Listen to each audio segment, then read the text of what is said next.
Our next guest sees a shifting landscape in mega cap tech, where the leaders of yore are not necessarily the winners of tomorrow, although there are still some that have staying power. Joining us now is Thomas Martin, Senior Portfolio Manager at Globalt Investments. Thomas, it's great to see you. Let's start with a name like Netflix and a few others that you think are popping up as those that will become the leaders in the, I guess we're calling it the AI race. Right. Well, thanks for having me on your program.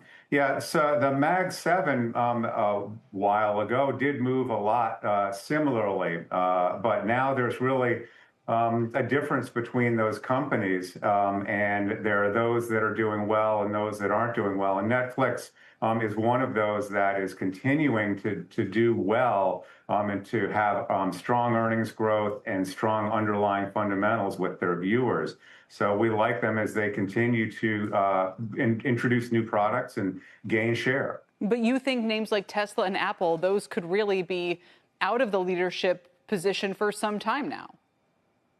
Well, they have been, and they are struggling. It would make sense that they would be able to get back in, but they're going to have to overcome some of these issues. I mean, with Apple, it's the whole, how are they going to be able to take advantage of AI on the phone, which is, a great opportunity, but they just haven't been able to really execute on that. And that's hurt their sales of their phones.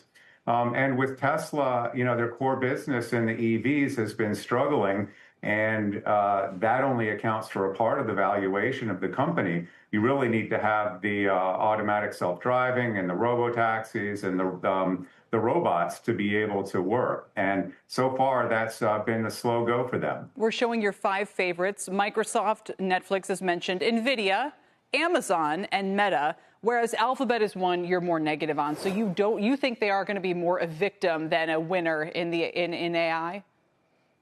Well, they can win.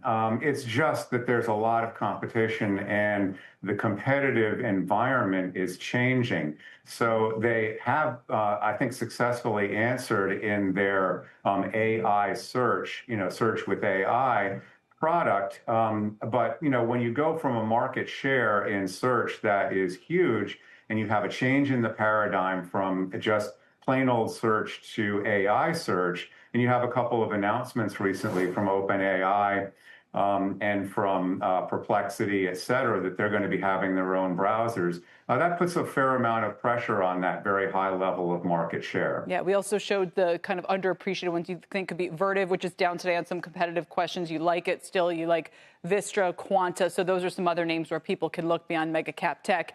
Thomas, for now, appreciate it. Thanks for joining us today.